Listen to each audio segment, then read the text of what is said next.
ये कहानी एक ऐसे लड़के की है जिसके पास खास किस्म की पावर्स थी। इसका नाम डोंगसू था। वो अपना ही गाना कंपोज किया हुआ जो उसने खुद बनाया था गुनगुनाता हुआ बस स्टेशन पर जा रहा था। तभी कुछ लोग आते हैं और उसको उठाकर ले जाते हैं। ये दरअसल लोगों को अगवा करके उनके जिस्म के हिस्सों को बेचा करते थे। वो डोंगसू को उठाकर एक डॉक्टर के पास ले आए थे, जहाँ पर वो डॉक्टर सर्जन उसके जिस्म के सभी हिस्सों को निकाल लेता है। डोंगसू तकरीबन मर चुका था, मगर हैरानी वाली बात ये थी फिर भी वो ये सब करता हुआ डॉक्टर को देख रहा था। डॉक्टर ने उसकी दोनों आंखें निकाल दी, ट्रे में रख दी थी और खुद फोन पर बात करने चला जाता है। उधर ही हम देख पाते हैं डोंगसू के जिस्म से कुछ अजीब से टेंटिकल्स बाहर आते हैं और उसका सारा जिस्म ठीक होने लगता है। डॉक्टर उसे देखकर बहुत ज्यादा डर गया था, क्योंकि डोंगसू ने खुद ही अपनी आंख को उठाकर लगा लिया था। जैसे ही वो अपनी दूसरी आंख को वहाँ पर ढूंढता है, डॉक्टर वहाँ पर गुंडों को बुला लेता है, जिससे अब डोंगसू वहाँ से भाग गया था। फिर कुछ दिन बाद उसी शहर में एक हादसा होता है। एक बहुत ही खूबसूरत औरत की मूर्ति को किसी ने सड़क के बीचों बीच लाकर रख दिया था। सब लोग उसकी तरफ देख रहे थे क्योंकि वो बहुत ज्यादा खूबसूरत थी। जैसे ही सब उसकी तस्वीरें लेने लगते हैं तो उस मूर्ति से खून टपक रहा था। यहाँ पर पता चलता है कि वो कोई मूर्ति नहीं थी, बल्कि जीता जागता एक इंसान था जिसको मूर्ति बना दिया गया था। आहिस्ता आहिस्ता ये खबर हर जगह पर फैल जाती है। वहाँ पर पुलिस भी आ गई थी। इंस्पेक्टर बहुत देर तक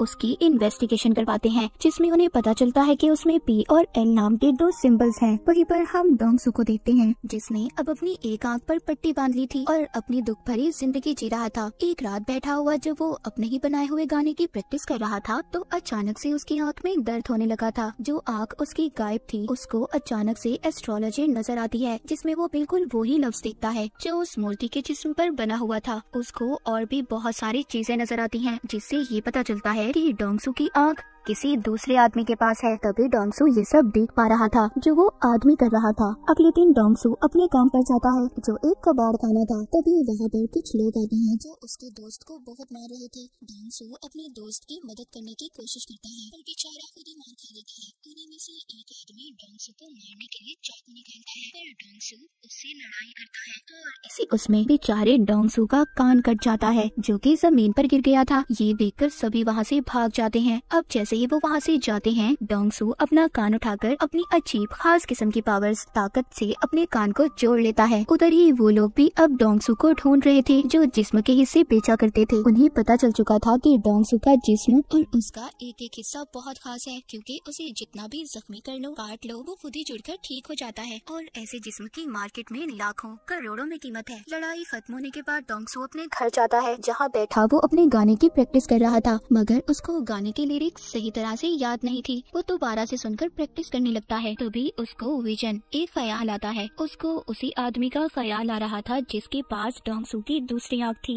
वो भी बैठा उसी का गाना सुन रहा था। तभी डोंगसू की आंख में दर्द होने लगता है, जिसके बाद डोंगसू ये फैसला करता है कि वहीं पर दोबारा जाएगा जहाँ पर उसे ले जाया गया था और अपनी आंख को ढूंढ लेगा। मगर वो लोग उसको पहचान लेते हैं जो उसके पीछे पड़े थे। वो उसको पकड़ने की कोशिश करते हैं। वो उनसे बचकर भाग रहा था, पर तभी उधर ली नाम की लड़की आकर उसे बचा लेती है। ली कहती है, मैं जानती हूँ तुम डोंगसू ही हो ना। जिसके बाद वो उसकी टांग पर अपना चाकू निकालकर एक कट मारती है और वो देखते ही देखते खुद ही ठीक हो जाता है। डोंगसू ली से बचकर वहाँ से भाग जाता है। इसके बाद डोंगसू के ख्यालों में हमें एक किताब को दिखाया जाता है, जिसमें लोगों को मारकर उनका पुतला बनाने के बारे में सब कुछ लिखा हुआ था, जिससे ये बात तो साफ थी कि डोंगसू की आंख जिस इंसान के पास थी वो लोगों को मारकर उनका पुतला बनाकर उन्हें शहर में खड़ा कर देता था। फिर हम एक लड़की को देखते हैं जो डोंगसू का गाना सुनते अपने ऑफिस जा रही थी, क्योंकि वो गाना अब काफी ज्यादा वायरल हो चुका था। वो जाकर देखती है तो शहर में एक और पुतला खड़ा था जिसका अभी अभी खून किया गया था। ये सारी बातें अपने दोस्त को बताती है जिसका नाम मिस्टर जिन था, पर वो आदतों से बिल्कुल भी अच्छा नहीं था, मगर ये लड़की उसको पसंद करती थी। ये लड़की मिस्टर जिन के सामने डोंगसू का गाना गुनगुनाती है। तभी उसकी आंखों में दर्द होने लगता है और उधर डोंगसू की आंखों में भी दर्द हो रहा था। अब ये बात तो यहीं पर क्लियर हो जाती है कि डोंगसू की दूसरी आंख जिस इंसान के पास थी वो मिस्टर जिन था और वही था जो शहर में सभी लोगों का कत्ल कर रहा था। और यहाँ पर ये भी पता चलता है कि डोंगसू की दोनों आंखें उसके गाने को पहचानती थी, इसीलिए जब भी वो बचता था उसकी आंखें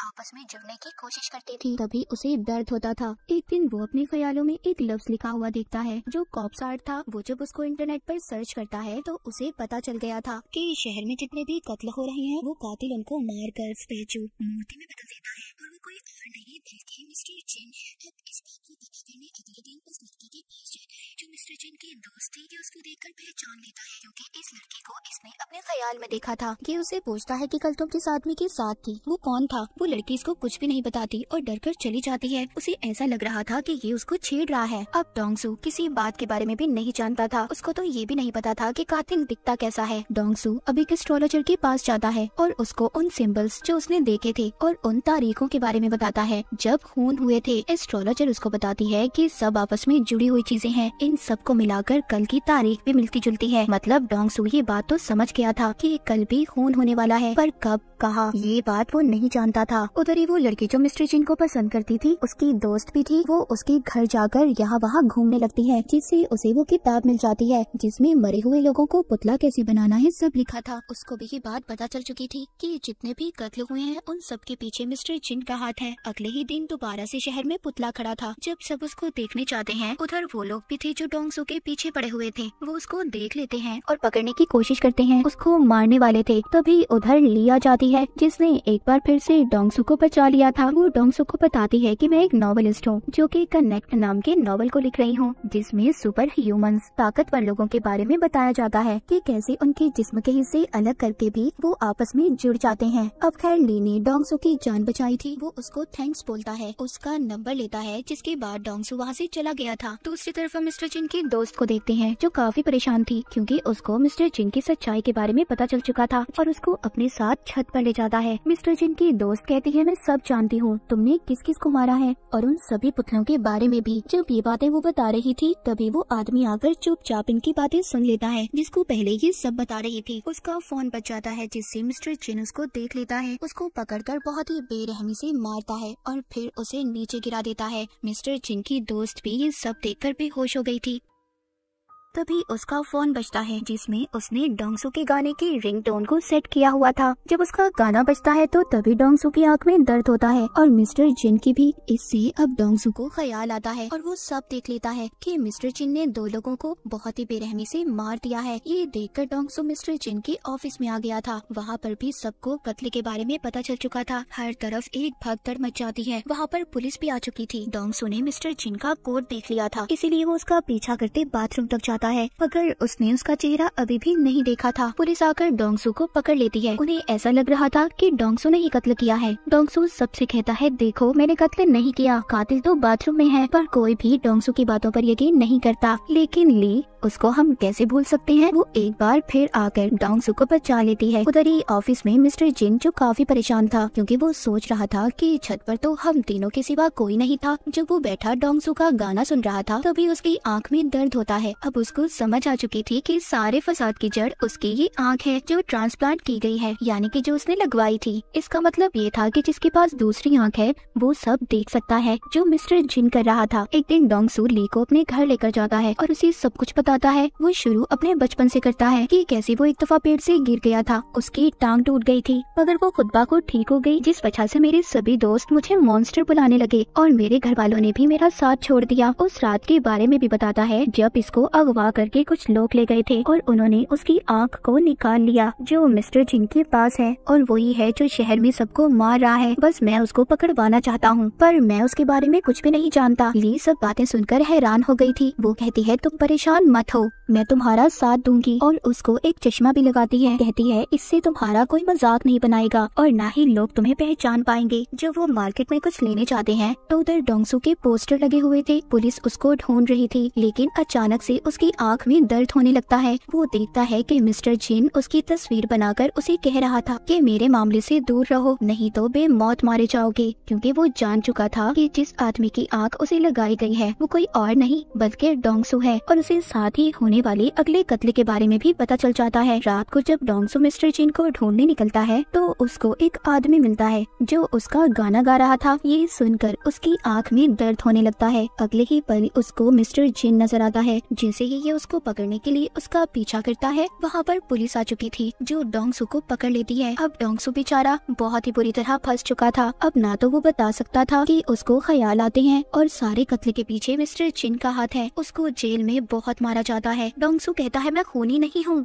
बल्कि मैं खूनी को जानता हूँ। इंस्पेक्टर ये सुनकर उसको छत पर ले जाता है जहाँ पर डोंगसू को सब बता देता है कि उसकी आंख मिस्टर जिन नाम की आदमी के पास है और वही सबका कातिल है। वो इंस्पेक्टर को अपना एक हाथ तोड़कर दिखाता है, जो फिर खुद ही जुड़ गया था। इंस्पेक्टर ये सब देखकर हैरान था। डोंगसू जो मिस्टर जिन को पकड़ना चाहता था वो छत से कूद जाता है, क्योंकि वो जानता था कि अगर उसे चोट भी आई या उसकी हड्डी भी टूटी तो वो कुछ देर बाद खुद ही ठीक हो जाएगी। उधर दूसरी तरफ मिस्टर जिन डॉक्टर सर्जन के पास जाता है, जिसने इसे डोंगसू की आंख लगाई थी। यहाँ पर हमें कुछ पहले का सीन दिखाया जाता है, जब मिस्टर जिन डॉक्टर के पास आया था और उससे कहा था कि उसे आंख की जरूरत है, इसीलिए डॉक्टर ने एक तजुर्बे की खातिर डोंगसू की आंख उसको लगा दी। और फिर मिस्टर जिन को जब ये पता चलता है तो वो अब डॉक्टर को भी मार देता है। जब वो लोग चेक करने आते हैं जो डोंगसू को पकड़ने के चक्कर में थे, तो वो जब डॉक्टर को मरा हुआ देखते हैं, उन्हें सब पता चल जाता है कि मिस्टर जिन ने डॉक्टर को मारा है। ली और डोंगसू दोनों डॉक्टर को ढूंढने की तलाश में थे।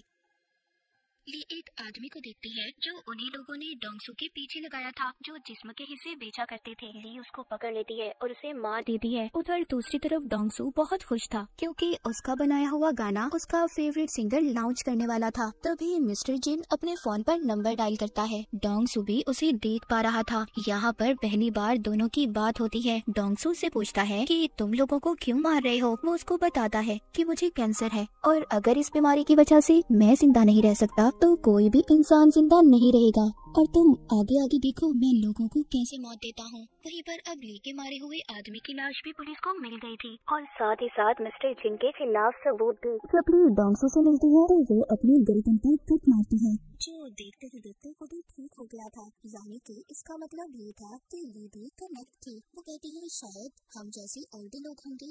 दूसरी तरफ मिस्टर जिन डोंगसू जैसा बनकर उसी सिंगर के पास चला जाता है जिसने डोंगसू को बुलाया था। उस सिंगर को वो मार कर अगवा कर लेता है और साथ ही डोंगसू को धमकी देता है कि अगर रात तक वो उसके पास नहीं आया तो वो सिंगर को मार देगा। पर वो लोग डोंगसू को पकड़ लेते हैं, जो उसके पीछे पड़े थे, जो ऑर्गन्स यानी कि जिस्म के हिस्सों को बेचा करते थे। ली उसे कहती है तुम जाओ, इन्हें मैं संभाल लूंगी। ली उन गुंडों का मुकाबला करती है, पर जब एक आदमी उसके चेहरे पर कट मारता है जो खुद ही ठीक होने लगता है। ये देख कर वो लोग बहुत खुश हो गए थे कि पहले तो सिर्फ वो डोंगसू ही था, पर अब ये लड़के भी जिन्हें बेचकर ये बहुत सारे पैसे कमा सकते थे। लेकिन देखते ही देखते ली उन पर भारी पड़ रही थी और वहाँ से भाग जाती है। उधर पुलिस को भी मिस्टर जिन के खिलाफ सारे सबूत मिल चुके थे। उनको पता चल चुका था कि मिस्टर जिन डोंगसू बनकर घूम रहा है। डोंगसू भी उस जगह पर पहुँच गया था जहाँ पर मिस्टर जिन ने उसे बुलाया था। वो ये बात भी जानता था कि मिस्टर जिन को लड़ना नहीं आता, वो तो सिर्फ लोगों के डर का फायदा उठाकर उन्हें मारता है। तभी मिस्टर जिन आकर उधर गैस छोड़ देता है, जिससे डोंगसू बेहोश हो गया था। वो उसको उठाकर अपने साथ ले जाता है। उधर ली भी एक मॉन्स्टर के पास गई थी और उसे कहती है कि तुम्हारे जागने का वक्त आ चुका है, जो कि डोंगसू और ली की तरह ही था। ये उसको अपने साथ ले जाती है। यहाँ मिस्टर जिन डोंगसू को उस जगह पर ले आया था जहाँ पर उसने सिंगर को